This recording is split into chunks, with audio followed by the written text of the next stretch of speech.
It's short king summer, dude. It just feels like no one in fantasy sports ever learns anything. Does he mistime it, or is Brock Bowers just a grown man? Brock Bowers is just a grown man. Dare I say, Rich, football might be back. In the words of Lane Johnson, this offense looks constipated. It's short king summer. Feels like no one in fantasy football ever learns anything. I guess I'm just talking about myself.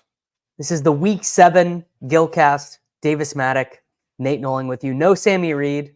No Sammy Reid today. His wife is out of town. Couldn't find anyone to watch the kids. You know, I don't know if that was true or if he just couldn't bear to talk about what we just all collectively experienced. Jordan Whittington doesn't play.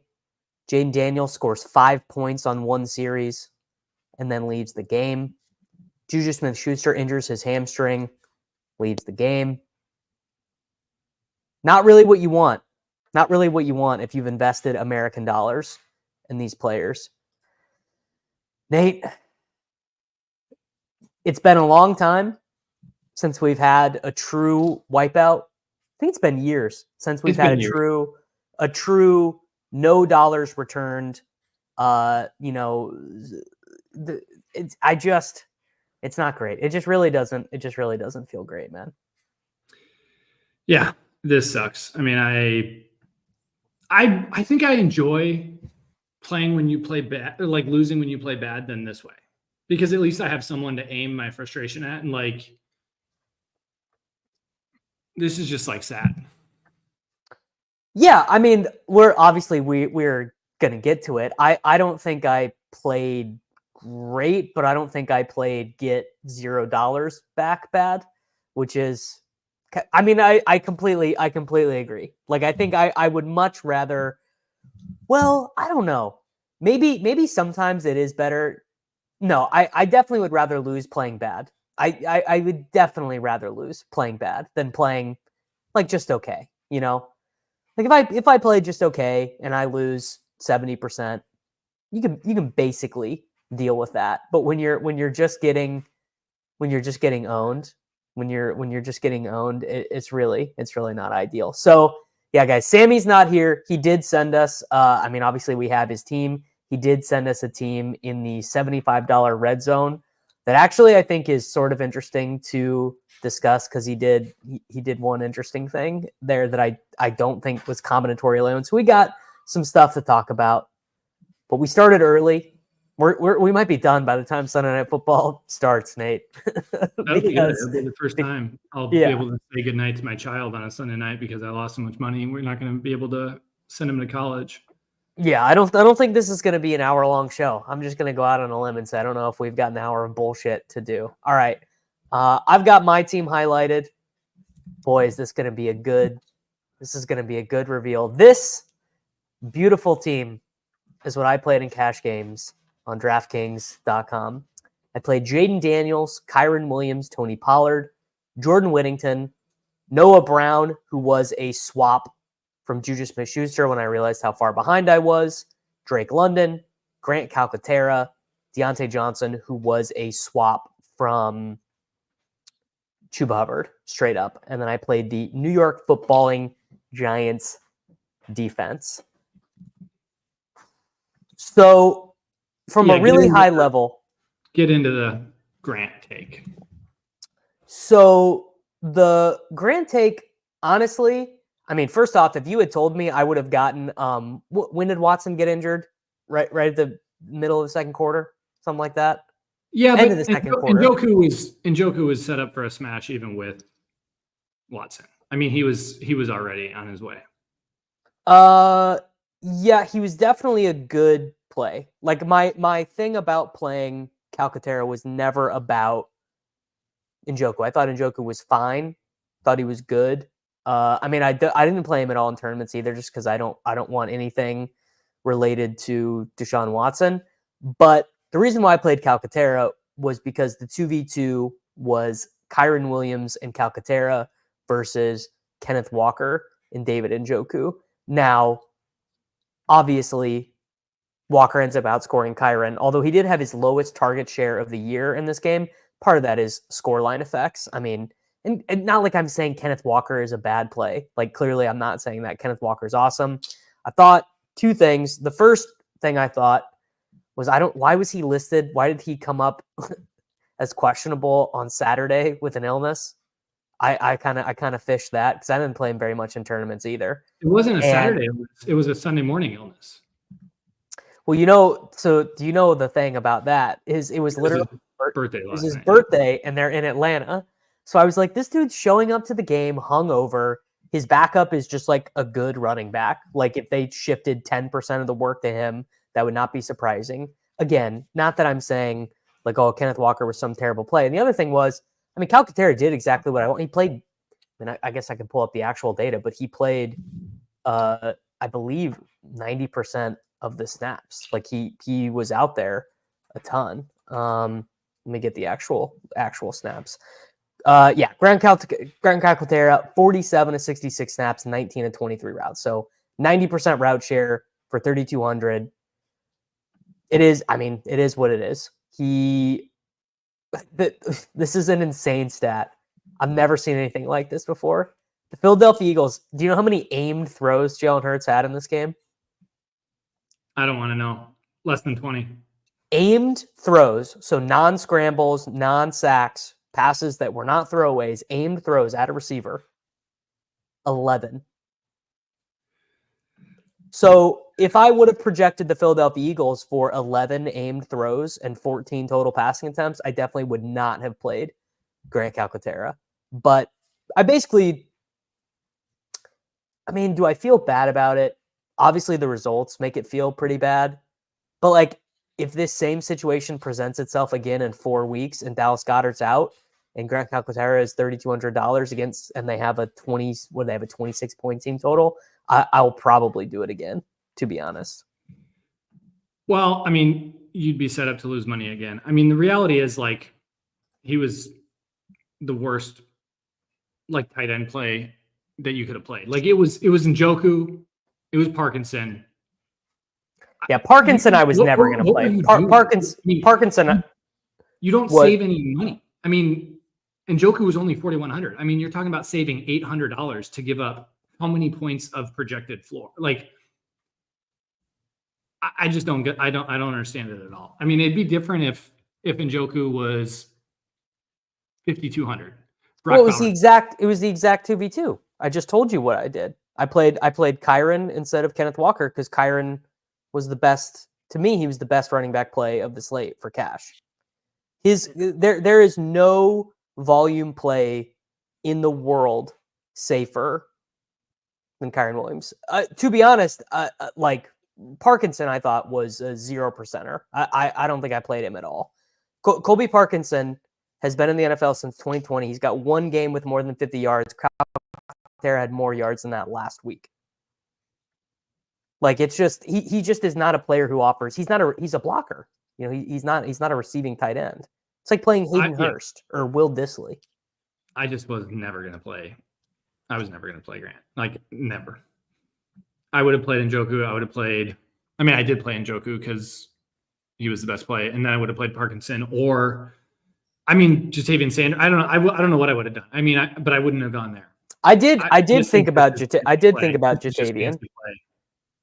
Yeah, this is just like, guys, I understand my lineup lost, but we do need to be reasonable. Kenneth Walker does not have the same workload as Kyren Williams. I get it. I made a bad play. I got 1.5. I mean, honestly, how fucking lucky did I get that he didn't get 0? Like, honestly, pretty lucky that he didn't get 0. Yeah, I played Grant Calcaterra. It was I've done worse things. I've done better things. I would not. Obviously, if I could play the slate over again, I would do the Kenneth Walker, or I would do the Kenneth Walker. David Njoku thing. I mean, fuck. But then once Watson gets hurt, then you're like, oh well, now you're really dead. You didn't have David Njoku after Watson goes out. You are super dead. How many points did he have in the final drive once Jameis came in? I mean, he probably had 7. He was already at 15, or he was at like 10 or 11 when Watson went out. he had like 44 for. He was going to smash. I mean, he was the focal point of the offense. He definitely was not gonna smash because smashes are not available when Deshaun Watson is the quarterback. But he definitely would have been the best cash game play of the slate, regardless. I mean, Watson had like 124 yards through like a quarter. I mean, Watson was well on his way to actually having a decent game. Sure, whatever. I don't know. Anyway, but I don't I'm really glad think you did that's the Watson thing. Yeah, 4,900 Watson. I'm surprised you didn't turn him over. So I had some tournament teams with Watson. Trust me. I'm sure you did. No, he had. Yeah, I remember looking at half. He had 5 for 56, I believe. Yes, but obviously Njoku was all like, regardless of Watson could have played the whole game and Njoku still would have been the guy you would have wanted in cash at tight end, even if he doesn't get the touchdown in the end. He got 13 targets. I mean, he was the focal point of the offense for $4,100. It's not. I mean, he was discount Brock Bowers, and at this point, like, he's gonna be priced at $5K plus for the rest of the year, and I think that'll be a fair value. So at this point, I think Njoku was like one of the better, not like result wise, but I'm just saying like even projection wise, like he was one of the better plays of this slate. Yeah, I'm not disagreeing with any of that. Really, it was bad. Like, but I get the Kyren thing. I'm not going to hate on the Kyren versus Kenneth Walker thing. I do get what you're saying there. I probably would have done something different at wide receiver. Fucking Drake London. Anyway, but Jaden Daniels. But we'll get to what I should have done. Did you consider playing Geno or Darnold at all? I really didn't. I was just like, dude, it's so. I mean, how many fantasy points did Mariota have? Like, Daniels would have gone so nuclear in this slate. He had 6 points on the first drive. Yeah, Daniels was the play. I did consider a Geno team because I did look at the Walker versus Kyren thing, and there was a Geno team that I looked at that I almost played. I think the Geno team was. It was my team with Geno and Bowers and Kyren over Jaden and Njoku and Browns, dude, Bowers, freaking Bowers, man. You want to talk about a whopper king? Yeah, Bowers is legit. I mean, Bowers is going to be what's Bowers' price at the end of the year going to be in like fair value? 72. A lot of points. 7,200. I mean, what's the? Yeah. I mean, what was like peak Gronk pricing? I don't even really remember. Yeah, Joe was 7.6. Yeah, I think in the sevens is going to be fair, and I will we'll have to consider it. Obviously, I do think like at that point, tight end becomes like it changes the whole construction of your roster. But if you can save like $4,000 to punt, then Grant Calcaterra might be in play. But when you're talking saving $800, he's not. These guys aren't in play. This is actually useful. So this was what the raw optimal was. It was Jaden Daniels, Tony Pollard, Chuba Hubbard. I do not remember this at all. Malik Neighbors, no. Drake London, Trey. You have something set weird. This is not the team. I don't think I do. You must have someone adjusted or filtered weird. I must, because I remember double tight end lineups were coming up though quite a bit. Double tight end which I saw a ton in the Sims.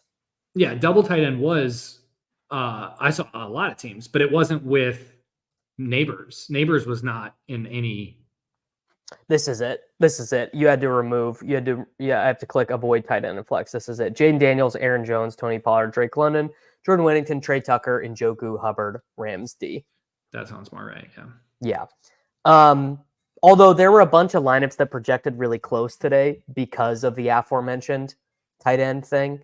I didn't really consider Geno. I didn't really consider Darnold because a lot of people got to Jefferson and cash, but I was like, $8,500 Jefferson. I was like, yeah, I mean, obviously he's the GOAT, but I did not think, I thought because the better salary savings plays were at wide receiver. So I thought if you were spending up to the 8K range, you would want to do Kyron or Barkley or whoever. Yeah, we'll get to the like when we go to my team, I'll tell you what I should have done, and the optimal team actually did have Jefferson. I mean, obviously I believe it. He's Justin Jefferson. What else is interesting? Pollard is not interesting. Any kind of like backward facing, like obviously Pollard was always going to bust stuff is wrong in my opinion. Well, if I had known that Jordan Whittington was not going to play a snap on offense, Nate, I probably wouldn't have fucking played him. I probably, had I known that Tyler Johnson was going to take all his snaps, I probably would have just played him. What are your thoughts on that? Yeah, the Whittington thing is unbelievably tilting because I had Whittington everywhere. I mean, Whittington at his industry-wide ownership or industry-wide projection. This wasn't like one source. I mean, Whittington projected to be an absolute smash at his salary, and there was just nothing to indicate this was coming. I mean, they came off their bye week. So where did he pick this injury up? Where did he what we didn't get any reporting on this? No one said he might not play. Like Tyler Johnson just got all his snaps, all of them. It's like these. I mean, he came out. I think he left the game a little early in week 5, but it was like just a shoulder thing. He practiced through it all week. We hadn't heard anything, and legitimately, it was clear that they had like game planned around not having him. He played 9 snaps, 0 routes run. I'm looking at the thing on PFF right now. He played 9 snaps. It wasn't even like an injury. It was like we game planned around not having him. That's like extra. That's so extra tilting. Yeah, the Whittington thing was killer because I actually thought Whittington was, based on most projections I was looking at, Whittington was one of the better, if not the best, cash play at wide receiver. 9. Yeah. I mean, you see in the Tyler Johnson usage why that is so obvious. I mean, Tyler Johnson ran 100% of the routes. He got weirdly, you know what's funny is the ETR stuff loved Atwell, and I kind of waved it. I kind of was like, oh, like Atwell, yeah, if he scores a long touchdown, he'll get there. I did not see a 50% target share game for Tutu Atwell in the range of outcomes, and that just shows what I know. You know, that really does just show what I know. And then Smith-Schuster, whatever, dude. Like he would have gotten his 5 for 50 probably in that game if he doesn't. Though if you do want to nitpick, Juju Smith-Schuster popping up on the injury report on Thursday with his body as a hamstring injury, and then just being like, well, he's fine. You definitely could argue that was short-sighted of the daily fantasy sports community. But I mean, everybody gave me so much hate for saying Deontay last week. His questionable should have we should have docked it somewhat in the range of outcomes. Everybody was like, no, not at all.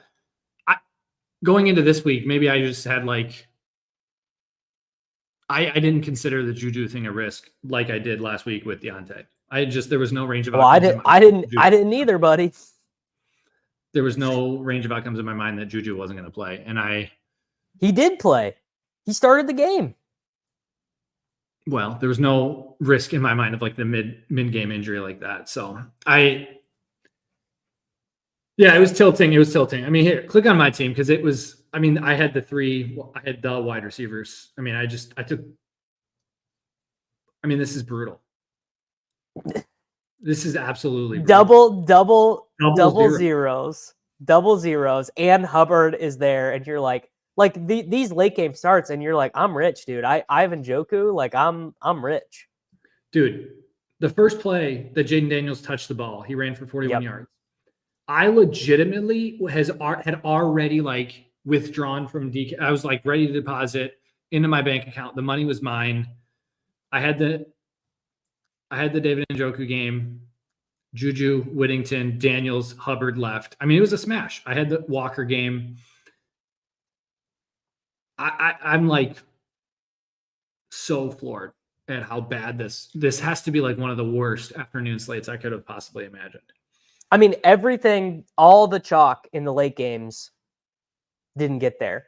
Debo is sick. Ayuk tears his ACL. Kelsey, what do you have? Like 2 catches for Kelsey. Mahomes or Mason doesn't score. Who did anyone do? I guess Brian Robinson Jr. scored. I'm trying to think if anyone did well at all in the afternoon slate. No, like what? Like I don't know. This is a good question. Winning team in the SPY, I have it pulled up. Does it have one afternoon player? No. I'm wrong. It has Harrison Bryant in it. The winning. I mean, Hunt. I think Hunt did get there. Hunt was. Oh yeah, a lot of people pivoted onto Hunt, and Hunt probably brought a lot of tournament teams home. I did. I actually pivoted to Hunt on some of my dead teams. Love to. Winner of the Millie took a Juju 0. That's the type of slate. That's the type of slate that we are at. Okay, your lineup. Okay, so yeah, I'll break down my team. So Jaden Daniels, like I said, I thought was like the best quarterback play by far. I mean, literally his projection was like, it was unbelievable. And what he's doing from like both a rushing and a passing standpoint is just, this is like peak Lamar projections, and he's still discounted in my mind. So I loved Daniels. The only other quarterback I really considered was Geno, because there was a Geno pay down team that I liked. And then Pollard was probably my favorite running back play, especially with the news this morning of like, it's just going to be. Yeah, they didn't even call anyone up. Yeah, it was just going to be his backfield, and it was. I mean, he literally even almost getting a concussion and having to come out for 4 plays, he legit had the best workload of the slate. I mean, you want to know what's tilting? He ran 31 routes. He ran more routes than half of the wide receivers. He had 6 targets. Targets. Yes, that's the thing. Daniels completely comes back in that game if they're playing anyone other than the Carolina Panthers, don't you think? I mean, he's on the sideline smiling. His mom tweeted. His mom sent a tweet 10 minutes afterwards. He was fine. Like he definitely could have. There's just no reason for Washington to risk it with. I mean, it would have been insane for Washington to risk it. So. I really can't believe it. Because I think, well, ultimately, I guess knowing that I know that that Whittington got 0, there's nothing my lineup could have done to scrape back. But Whittington, if like you give Whittington Tyler Johnson stats, Daniels gets 30, and Noah Brown outscores Smith-Schuster. I could have clawed some money back. Maybe, why did you play the Browns defense instead of the Giants? Do you not know ball, dude? I mean, I wasn't going to play the Giants defense. I mean, they were 20, weren't they more? I don't think I could have fit the same. They were both 25. Oh. I know because I played the Giants because you played the Giants. The ETR stuff had, so I had to swap it in all my lineups because when I was running the solver, because they had the Browns for more points. Got it. So the one team, so this team I feel good about. I mean, obviously we've had this conversation about tight end how many times? No, this was a good team. I have nothing to criticize about this team at all. So looking back though, when the afternoon slate's locked and I ran stuff again, the team I should have played, and this isn't based on like, obviously now it sounds like, well, of course you would get off Whittington, but I do think the Whittington Juju floor combined is probably not sharp in cash games. What I should have done is the double tight end team of Njoku and Parkinson to get Jefferson. So the optimal team would have been, let me pull it up because I saw a couple. I'm sorry, dude. I'm so out on the Parkinson experience. He's losing routes to other tight ends now. He just is a blocker. I can't co-sign. I can't co-sign the Parkinson. Yeah, what I should have done is Whittington / Browns for Titans, Parkinson, and then I should have gotten up to Jefferson over Yeah, what about Ertz over Parkinson? I mean, that's a real receiving tight end with a role. Yeah, Ertz would have been fine too. But I mean, yeah, the optimal team I think was Daniels, Hubbard, Pollard, and then not playing Walker, and actually just paying up for Jefferson, because I think at wide receiver getting Jefferson, London, and Juju over Whittington would have been so much better. So I do think the double tight end thing this week is what I should have done. So I guess I do regret that, because I think that was the optimal team. I just think I gave up too much. You shouldn't take this much punt at wide receiver. You just shouldn't. So, yeah, but Whittington is not really a 4.8K wide receiver. He's like a 6K wide receiver if he plays. Like Whittington in the 2 games that they've been using him in this role has 8 and 10 targets. I get that, but I also think Jefferson could have gone for 40 here, and I should have had Jefferson. My God. Yeah. I mean, it's going to be like an all-time blue balls season with Jefferson. He's going to, like, obviously, because he's Justin Jefferson, he's going to be great. But I fear that we are just the style of what they're doing is going to keep him from having like the legendary Justin Jefferson games. You know what I'm saying? Like just the style of football they're playing. They're weirdly, they're actually good in PROE, but the defense is just so good. They just eliminate a bunch of possessions and they make these games brutal. He's going to have like a lot of 24-point games and not a ton of 30, like probably you set the line at like 0.5, 30-point games probably or something. Something like that. And at wide receiver, I mean, we should have gotten there. The teams that had London and Jefferson were the better teams.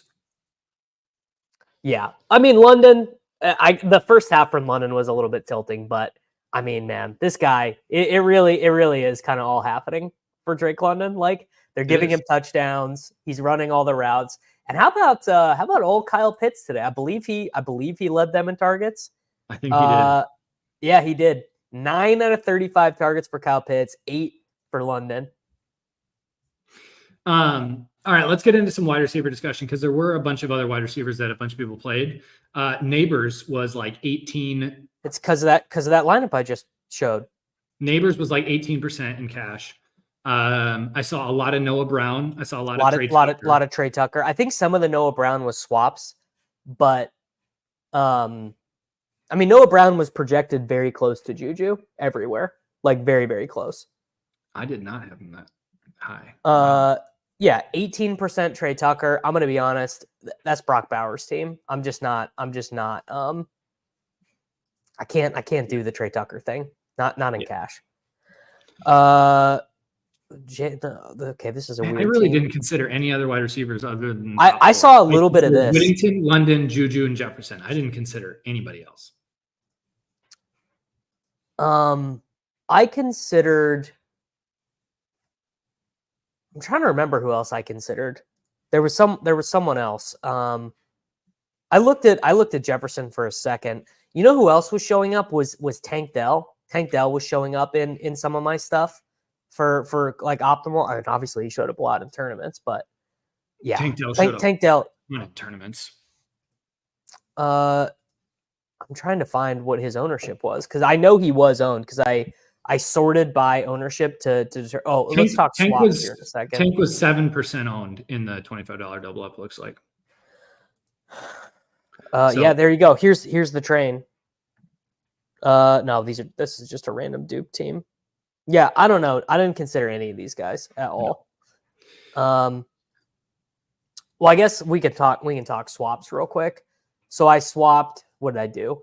I swapped Juju to Noah Brown, which I think was a good idea. I think that was correlating with your quarterback. Get off the injured guy who is still Juju Smith-Schuster. And then, honestly, I mean, Hubbard straight to Deontay is also like giga leverage. Deontay was, what was he owned?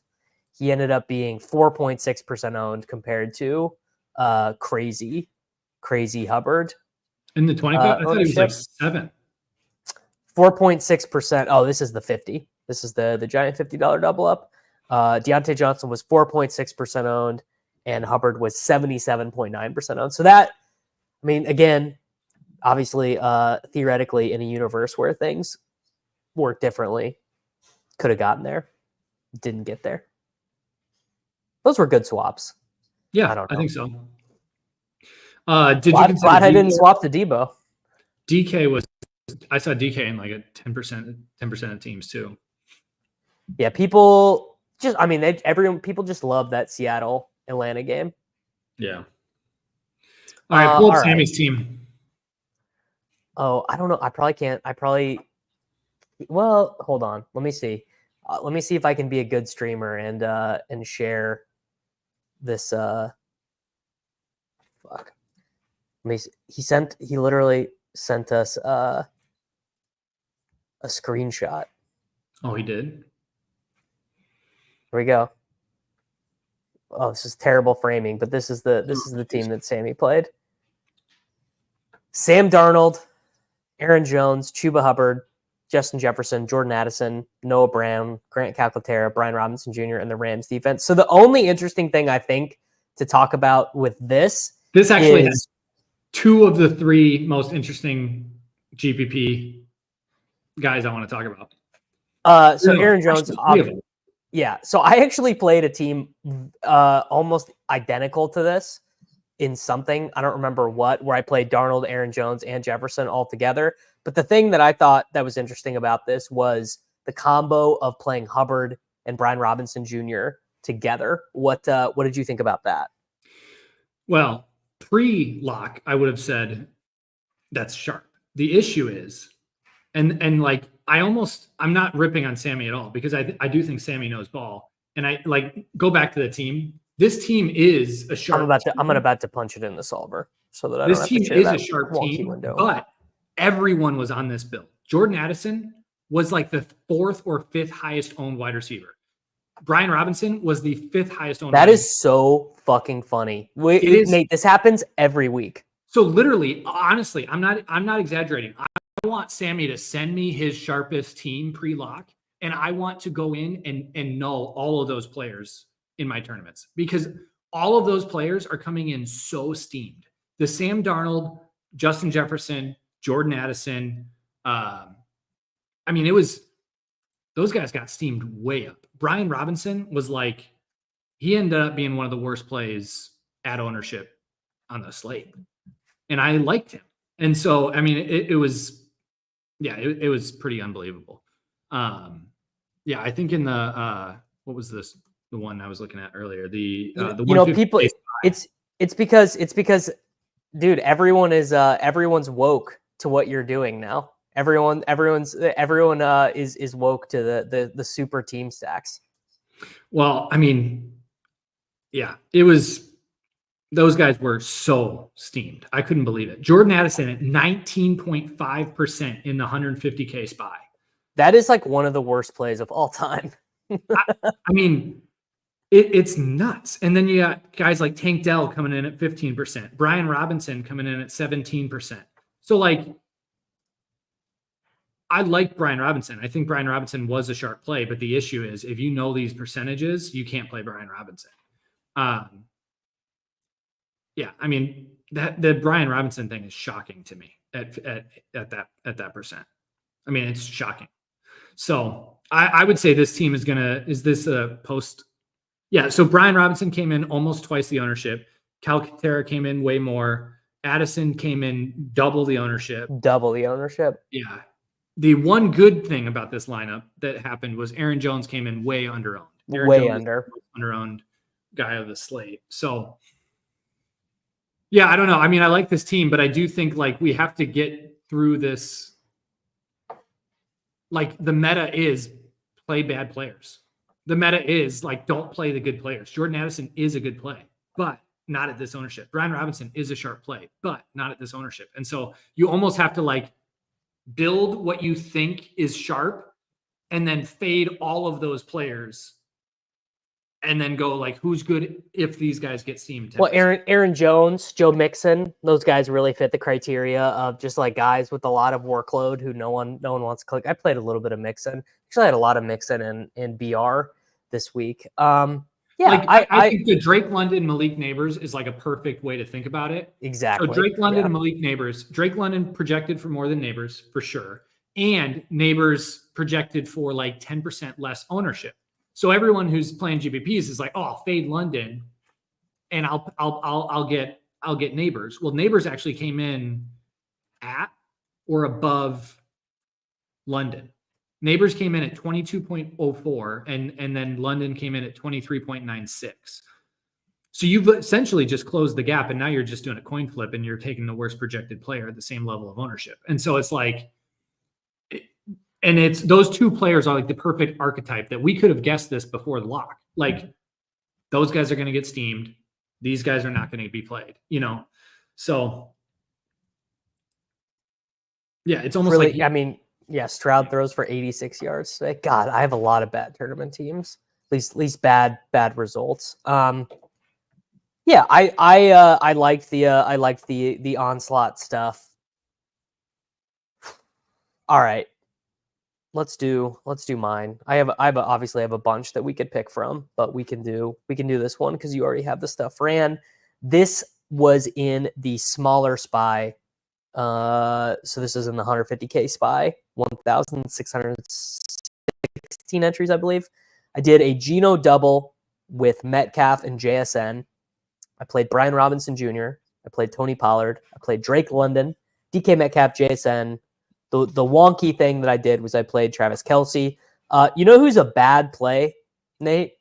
You know who's a really, really bad play? who? 10% owned Jalen Coker is legendarily really bad. I mean, that is really unbelievable. People were clicking Coker because they don't want to click two tight ends. That's the answer. They don't want to click Jatavian Sanders, so they clicked Jalen Coker. Although he was out there for a lot of routes, but there's not really analysis that I can give that's like, yeah, Jalen Coker, sick 10% play. But yeah, the anti double tight end bias is what got us there. So Nate, that was this right here was it was the team I ran on the SPY. What are your thoughts? Well, like I was saying earlier, I mean, it's a lot of the same guys that were like the fancy plays of the slate. I mean, it's these Brian Robinson, DK Metcalf. Like, would you have played DK Metcalf at 19%? Yes, but the play I would not have made was I would have played Aaron Jones straight up over Brian Robinson if I thought that Brian Robinson was going to be. I mean, obviously I have Aaron Jones on some teams too, but like in a vacuum, I for sure would have played Aaron Jones over Brian Robinson Jr. because I liked Aaron Jones more. Yeah, I mean, I just think that this combined ownership, when you look at the Geno Metcalf JSN stack, there's no way you would want it that's going to be. That's going to be. Well, also, yeah, Geno also at 17%. At 17%, yeah. Yeah, it's that is to me that's actually way worse. So Geno at 17% is way worse than just Metcalf in and of himself at 20% basically. Well, I actually, for some reason, my stuff would actually say that the wide receiver over ownership hurts you way more. So it would say that like. Well, because quarterback scores are flat. Yeah. You can't separate that much. So yeah, I mean this. Wow, this didn't. So this must be the post contest sim. I would not have played this if it simmed this bad. I mean, this team for me simmed pretty poor. Yeah, this is bad. This is really bad. Yeah, this is. But that's because Geno or DK at 19% is. So this simmed bad Brian even Robinson with those 17%. I mean, you have two of the worst. Like you hit two of the grenades. Well, this is interesting. I mean, I wonder what I was doing because I literally run Well, I literally run my lineups. I must have done something after I closed the solver out, because normally I wouldn't play a lineup that was negative sim ROI. You know what I bet I did? I actually bet I clicked off Brian Robinson, off Aaron Jones on this. I bet initially when I submitted this, I bet I had Aaron Jones, and I bet I was like, no, dude, you have too many Aaron Jones teams. He's too fragile. The Detroit Lions run defense is really good. You should play more Brian Robinson Jr. I played Brian Robinson Jr. on this so I swapped on this team. I don't know what the fuck I'm talking about. This is a swap. I don't even remember what I had initially, but this was a swap. This had Hubbard initially, is what it did. Now I remember. Got it. I was going to say this team. Yeah. Unfortunately, though, with the swap, you just landed on the overowned guys. I don't know what it had initially, but it had Hubbard initially, which is like, I mean, not that it's really that much better. And actually, Hubbard didn't even end up that much less owned. But I bet will it change the sim? I don't know. Let's see. No, it makes it worse because Hubbard is more owned. All right. Well, that one was just bad. That was just a really bad effort by me, Nathan. Sometimes you are the hammer, and sometimes you are the nail. Yep. Jalen I do Coker. think it's like, I do think tournaments should be less about thinking through. Well, I don't know. Maybe people would disagree with me, but I think it's becoming less about projecting who you think is going to have like ceiling outcome games, and actually project who do you think the field is going to think is going to have ceiling outcome games, and start fading those guys. Because like, I don't think that DK and Brian Robinson were bad plays, but if you know they come in at this ownership, they're grenades that you cannot have in your lineup. Like, so how do you avoid those guys? Well, so Nate, that is not true, because that is what the sim is trying to tell us. The idea of sims is to try and know what the break-even point of ownership is. It's not saying that a player who is owned is bad, but it's relative to their projection. So sometimes a 40% owned guy can be good, but not in the way that you're playing him. DK Metcalf at 19% isn't good. Like, correct. The only guys who are good at Tony Pollard yes, at 25% or 40% or whatever is good. Yeah, Tony Pollard simmed out great even at this ownership. I mean, Tony Pollard was still one of the best plays. So it's all depending on the position and the overall ceiling and the range of outcomes. But I would say at wide receiver, taking on a high price 20% owned, you need to be like Justin Jefferson level of projection separation to play that. Like Justin Jefferson, even at 28%, someone asked like what his break even was. I would say in most things, his break even in tournaments is probably like 25 to 30%. You know what's interesting? It's almost kind of like rolling all the way back around to knowing ball and like knowing the projection, where it's like, because the plays get so the fancy plays get so condensed, but you have to like know which fancy plays are good. You know, like that really what it is. Yeah. Well, JM to win does a different thing. JM doesn't, I mean, he's a good player, but he just approaches it in a different way. Like, I'm not smart enough to just build tournament winning teams on my own without using a computer. Like, I need this computer to point me in the right direction, because if the computer is not pointing me in a direction, then I'm going to do shit.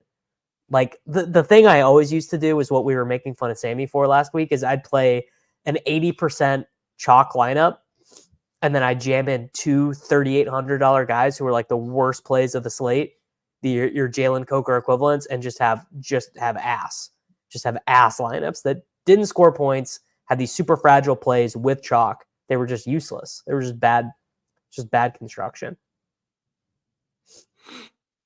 All right. Yeah, I lean on a lot of Robinson too. What field do you want me to pull up? I think my most interesting was the 150K double spy. It was the 277 833 entries. Is there that field? Yep. So this was the team I sent you earlier. Obviously, it did nothing, but I'm interested to see what Solver thinks of it. It was Stafford, Aaron Jones, Tony Pollard, and then it was total Rams onslaught. So Tutu Atwell, Jordan Whittington, Drake London, Parkinson, Kyron, Rams D. So can I just tell you from a no ball perspective why I hate this? Because if the defense scores a touchdown, it's going to take no, has nothing to do with that. I have a good stat for you on Matt Stafford. The year that one Mr. Matthew Stafford, or the year that Cooper Kupp set the record for the most PPR points of all time, how many times do you think Matt Stafford was ever the quarterback one in a week?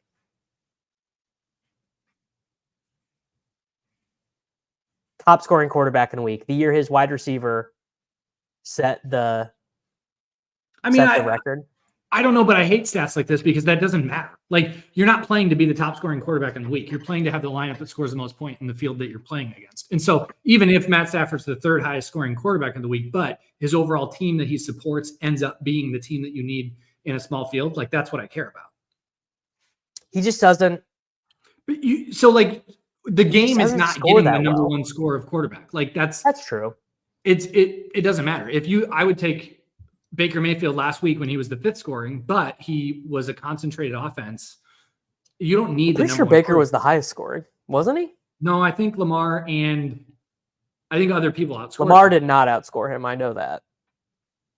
I think there were other individual quarterback performance above him, but it's about the type of offense that they bring along. And I'm fine that Josh Allen outscores Matt Stafford, but I know that I can't stack Josh Allen with anybody. And so when I'm building teams around Josh Allen, I'm taking way more like parlays, uncorrelated parlays, where with Matt Stafford, even if he ends up the fourth quarterback of the week, he brings along all these guys.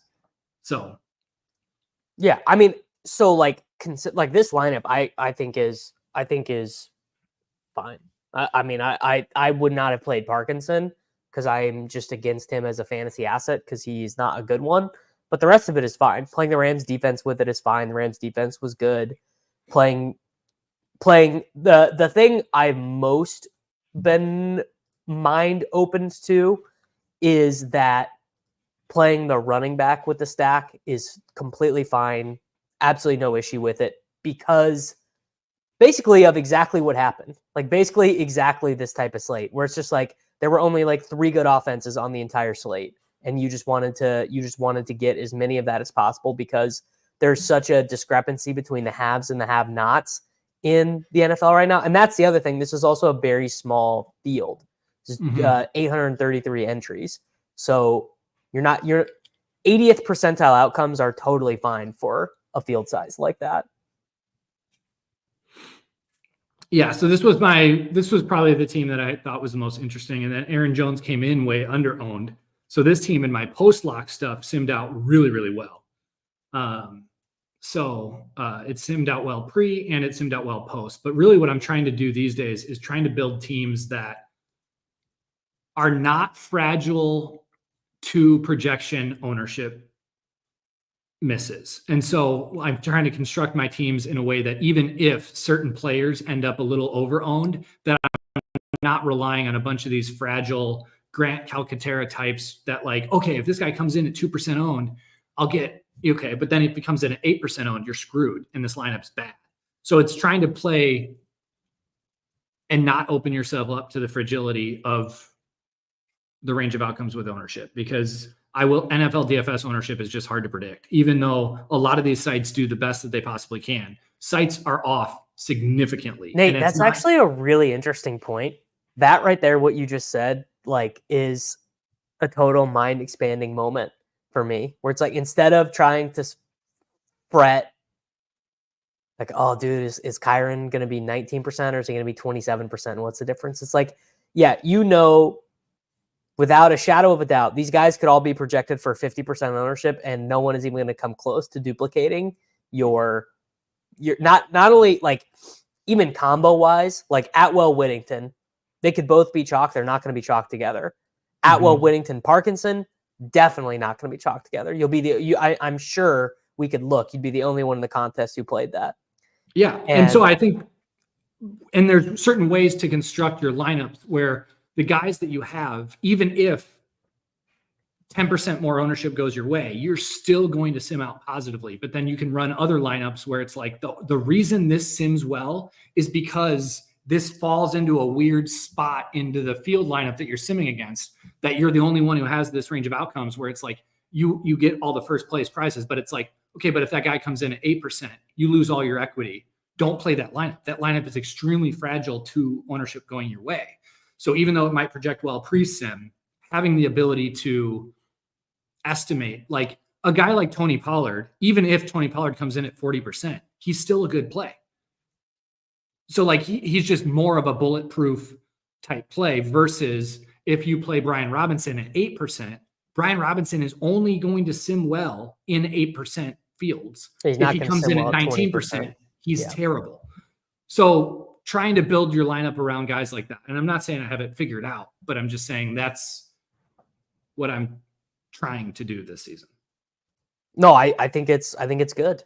I very much like that process. What was the score cashing in double ups, buddy? I got no fucking idea, and I'm not looking it up either. I am. I'm putting it behind me. I'm not dealing with that shit anymore. I don't. Yeah, you can't sweat the line.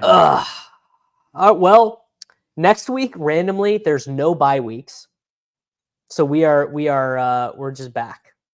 Where it's going to be, I don't know. It's got to be better. Brandon Ayuk tore his ACL, so that we got that going on. Is Pearsall? I didn't even watch the game. I was so he played. Yeah, was he okay? Yeah, he played. He looked slow.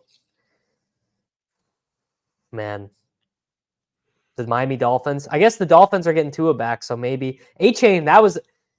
What was A-Chain owned? Let me. A-Chain was one of the worst plays of the slate. Again? Yes, dude. It keeps happening.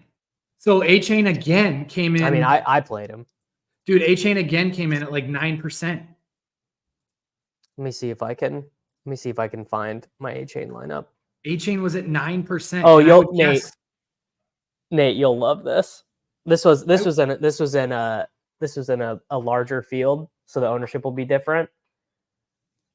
CJ Stroud at 2%, that had to have been good. Well, not when you're combining it with Tank Dell at 13%. What about Dalton Schultz at 6%? I think in my sim, the Davis Mattek sim, that combo is fine. No, Tank Dell ends up because he was also direct leverage he was salary leverage on Njoku. Aaron Jones wasted on this team. It's just brutal. Yeah. Honestly, though, I mean, Tank, in my mind, Tank is a terrible play at 13% or whatever, 13%. He came in at, I mean, he was more owned than like, and then the other guy who was steamed up a ton, Jameson Williams. I mean, that was obvious though. That should have been the projections providers should have been so on that because the Vikings are so chalk. The Vikings were I guess the ownership stuff came in low on the Vikings too. I played Jameson Williams as my Vikings backup. The 5 worst plays of the slate, depending on what contest I was simming post lock, was Brian Robinson Jr., Jordan Addison, Amon-Ra, Saquon Barkley, and Jameson Williams. Those guys all came in way over-owned, and then Tank Dell was like right there. Well, Nate, let me just say I will take umbrage with the idea that Saquon Barkley was bad here because Barkley was never, ever, ever, ever, ever, ever, ever, ever, ever not getting there in this spot. Never, ever, ever. I mean, Saquon Barkley at 10% owned. I don't know. He was more owned than Kenneth Walker. He was bad. Like, I don't know. I get what you're saying of like, got to know ball, got to trust the. I mean, it's just like he was projected too low. He although you could say, actually, the Barkley people ran bad with the 2 tush push touchdowns to Hurts instead of giving those to Barkley because they were playing his old team. I mean, Barkley came in almost the same percent as Bijan. Like, I don't know. I think that's bad. Like, you play Barkley because you get the ownership gap. You play him because you get the Gibbs 2% or 3%. And that's the thing with A-Chain too, is you play A-Chain because you think he's going to come in 2 or 3%. When A-Chain comes in at 8. Look at this. Look at this. I did play 2 tight end with 3.1% on Jahmyr Gibbs.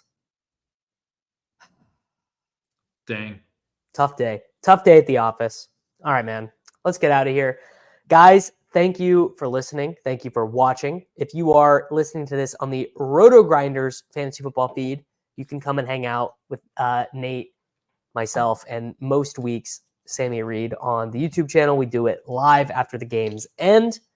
I hope that you guys had a better day than we did. I know there were some binkers out there. Purple Yoshi had a good finish in BRs this week, made a couple $1,000s. One of the guys in the chat won the hurry up, so shout out to them. Someone had a good week. Someone won some money. It wasn't us, but someone did. And we will see y'all. It's Short King Summer, dude. It just feels like no one in fantasy sports ever learns anything. Does he mistime it, or is Brock Bowers just a grown man? Brock Bowers is just a grown man. Dare I say, Rich, football might be back. In the words of Lane Johnson, this offense looks constipated. It's Short King Summer.